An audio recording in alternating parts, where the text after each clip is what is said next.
So first things first, let's talk about, so actually we've got everyone weighed in, I think. So we're all good. I think there's one more. Yeah, just, yep, all right, that's sweet. All right, cool. So first of all, thank you guys for coming in for the inaugural kickoff night, I guess we'll call it. So the 21-day ski conditioning challenge. There's a few things involved in what you guys have signed up for, which is going to be awesome. One of the things, of course, is the ski conditioning workouts. We're going to go through those. We're also going to do some testing tonight. What I want to do is a quick chat, and the reason I'm hooked up here is so that way you guys can have this on film, because what I'm going to talk about first is going to be the new food plan. So if you've seen the old food plan, this one is basically something that's been a labour of love for the past 18 months.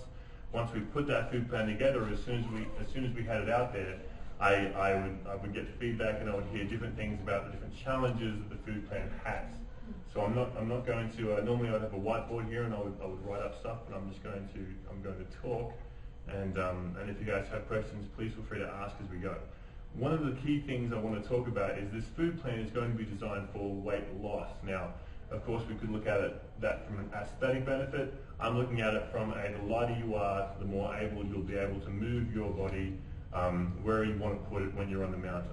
Okay, and in order to do that, I also need to make sure that in that fat loss we don't lose any muscle, because it's quite easy to give you a food plan that says, hey, let's get rid of fat and muscle at the same time.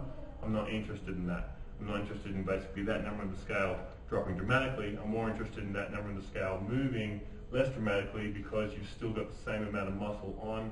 Hopefully, if this is the start of a program or something athletic for you, you might even have a little bit more muscle. So one of the things to think about with the food plan is, for many years I poo-pooed the idea of calories, and actually a big part of that was from a personal standpoint. That is, I hate writing stuff down, counting it out. I'm not an OCD guy by any means. Those of you who know me know that I'm not a high details guy. I'm a high concept guy. And so I personally was like, calories, it's not the way to go. It's not something that people can keep going long term. So it's not a thing that I want to be part of our program.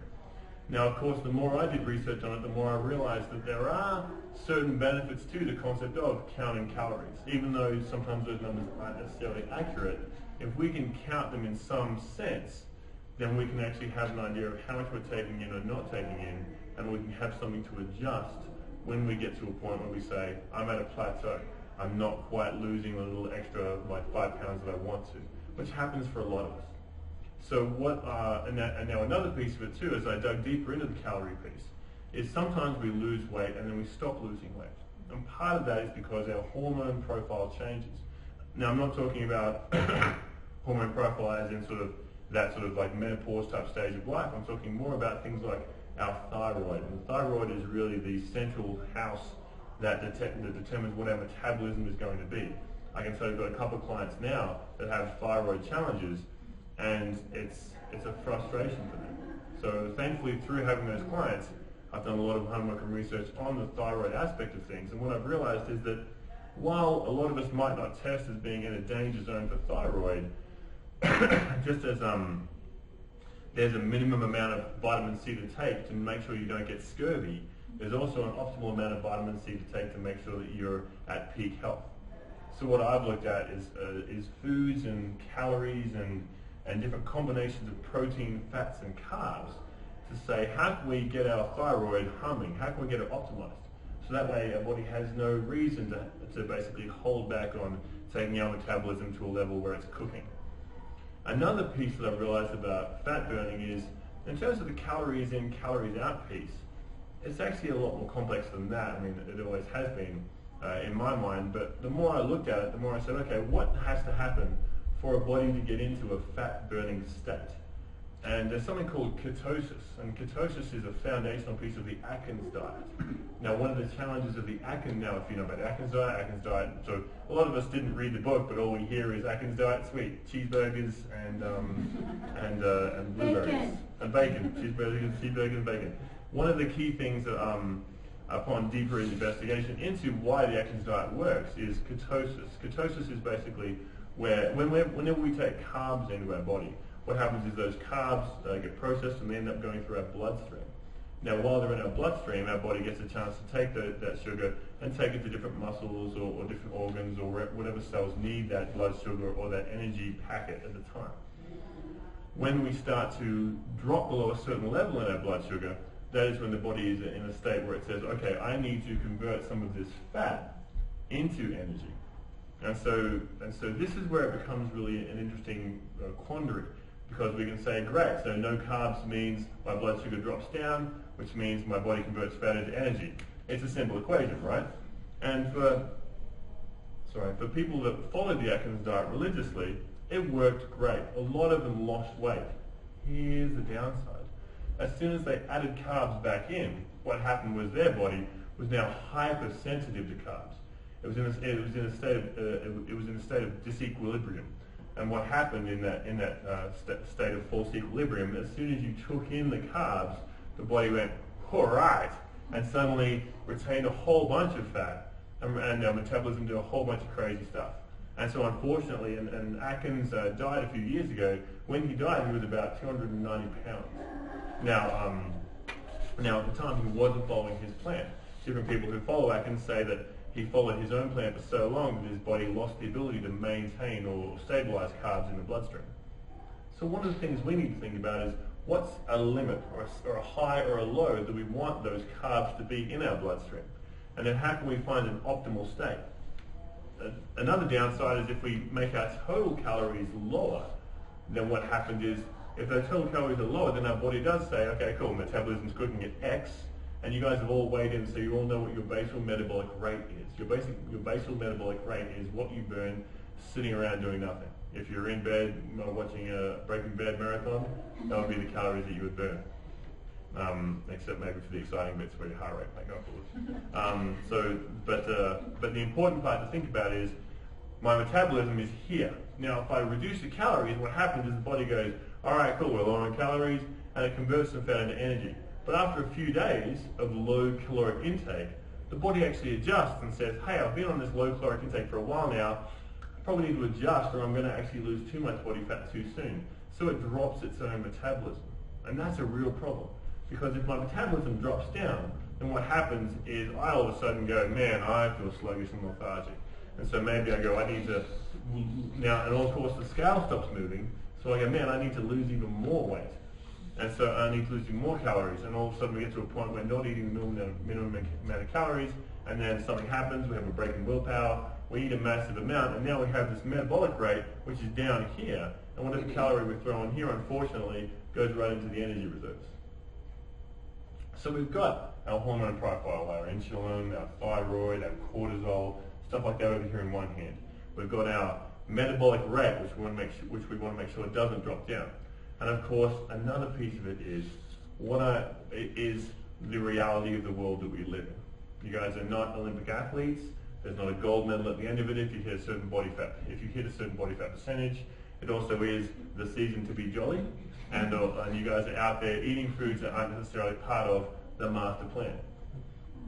So what I did was I looked at it and I said, how much do we actually need to eat foods that are not inflammatory? In other words, things like gluten, milk and milk products are generally accepted as being inflammatory to the system. That is, that they will clog up the intestines. They will, or not clog up, but they'll clog up the intestinal lining and hinder your ability to absorb nutrients. They can also have a negative effect on our energy levels. They can also slow down. They can also cause bloating and water retention. Thickness in the fingers, things of that nature. So I said, okay, if I look at what people are doing in the real world, that is you people, I realized that actually for me to say, hey, no gluten, no dairy, is on some levels unrealistic. However, for me to ask, how much gluten or dairy could you eat? And then me to ask, hey, how about if I give you this much? And on these days you plan to have gluten and dairy, on these days you do not. Is that realistic? And when I started to ask around, it became one of the things where it was, yeah, okay, I can totally do that. And some other people said, no, still can't do it, still can't do it. So I needed to ask, okay, what is the give and take I need to be comfortable giving? And so the food plan you're all going to get is basically 28 pages, lots of explanation, and it is still in a beta state, let's call it. I mean, it's not that it's not finished.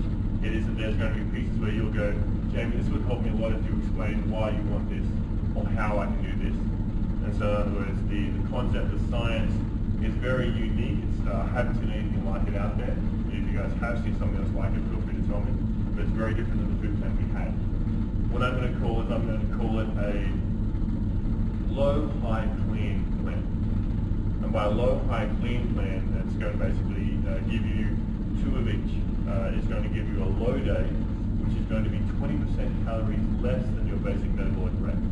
Okay, so whatever number you had, if you had say 2,000, then you would take 20% of that, which would be all of a sudden your calorie goal for that day is going to be 1,600. I'm also going to give you a goal of ratio of protein, carbs, and fat.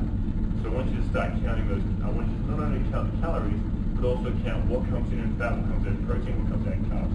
For a few reasons. One is that maintaining the metabolism, maintaining the hormone profile. Two is that we want to drop down, but not so low that it scares metabolism. Three is I want to make sure that we are getting enough protein in that we don't lose any muscle, but also enough carbs in that we stay in a low blood sugar state. That is our low day. On the low now I'm going to talk about what foods you should or shouldn't eat at this stage. On our clean day we are not going to count calories. On a clean day, you are just going to say, I'm going to eat these foods.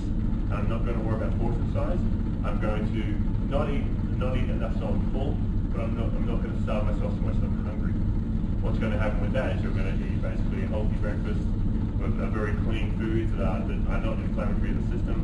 Healthy breakfast, healthy lunch, healthy dinner. Okay? I'm not going to worry about counting calories. So in other words, with this plan, you've only got 4 days of the plan where you're going to be counting calories, 3 days where you are not, which I think is a happy medium between people like me and people who are straight accountants and love counting those numbers and knowing exactly what they do with the money. Two reasons for this. One is, I want to get you to a place where you can read what your body likes and what it doesn't like. But if you miss a day where you can't count calories, you can still have that awareness. Okay, so our low, our clean. Our high day is going to be your basic metabolic rate plus 20% of the calories. This is going to be your day, and also on this day, I'm actually going to ask you to eat more than you would normally eat for your basic metabolic rate. I'm also going to ask you to work out on that day. And this day is very important. The high day is very important because it actually is going to help boost your metabolism. Your metabolism will see the extra carbs, see the extra calorie total intake, and it will actually boost your metabolism. So with these low days, and these clean days, which are both going to be a little bit below or at what your basic metabolic rate is, the clean day will probably end up being at what your basic metabolic rate is. And then the low day will be 20% below your basic metabolic rate. Your high day will be above. And then we have a clean out day. The clean out day is basically open in the morning, tease the rest of the day, and then a plate of vegetables for dinner. Your clean out day is where basically whatever you ate during the week gets flushed through the system. You get a chance to basically start afresh and go from there. Here's what's fun about the plan. 2 days of low, 2 days of high, 2 days of clean, 1 clean out day. Put them in whatever order works for you. Does that make sense? So in other words, you can say, I'm going to have Friday, Saturday night, high calorie day. Yeah. Or you could say, I've got a thing this week where it's Wednesday night, I've got a party, Saturday night, I've got a party, I'm going to go and I'm going to enjoy my calories, I'm going to drink my calories through this, if you like, or however you like it. The important part is on the high day to track it. Because the big part of what I realize is a lot of people take in more calories than they realize they're taking in. But I don't want you to have to track that all the time. And so now let's talk about dietary restrictions. I'm going to create level 1, level 2, level 3. Level 1 is dietary restrictions where I'm going to ask you to basically eat whatever foods you want. Whatever foods you want. So there is, I might say, hey, I prefer if you don't have gluten or dairy. But you know what? If you say, Jamie, I got to have my yogurt. Okay? And I'll say, sweet, have your yogurt. I'm not going to get in the way of you and your breakfast ritual. Okay? Because the truth is that you might say, if I don't have yogurt, I'm going to have nothing for breakfast. And I'll say, okay, I'll rather have yogurt. So maybe level 1 is for you. Level 1 is where on all days you eat according to how you'd like to. I just ask you to count the calories for high, for low, don't count the calories. For clean or for clean out, I need you to eat according to the plan for that. Okay, but on your low and your high day, go for it, it's all yours. Fair? You're good with that? Okay, nice. Okay, so and again, at the end of the 21 days. So at the end of the 21 days, you guys will be able to say, how do I feel? What are my results say? How are my pants? How are my ski pants fitting? Okay, all that kind of good stuff. We're also level 2. Level 2 is where I ask you to eat according to the clean foods piece of the plan, but on the high day, have whatever you want. So in other words, if you go, I do miss my McDonald's shake or whatever it is you like to have that. But make sure you count the calories. So, and then level 3 is basically clean on everything, high-low, and clean and cleaner, obviously. Okay? So you get to choose what your level is. On level 3, you'll get maximum weight loss. So you get to choose, but of course level 1 you won't get as much, but you should still get weight loss. Okay? You can vary according to what week you want to be on. What I want to do is create a plan that fits you. Okay? Because before I made a plan, I had one plan and that was it. And now, I'm trying to create a plan that fits you guys. So you can choose what level of commitment you want. You can choose what days you want those foods to be on. But generally speaking, if you can give me those 2 days of each, okay, and then that 1 day of clean out every week, then you'll be in a place where your body will be in a fat loss environment where the metabolism should not be affected, and you'll be able to see results while still feeling like you have freedom on the plan. Does that make sense? All right, questions?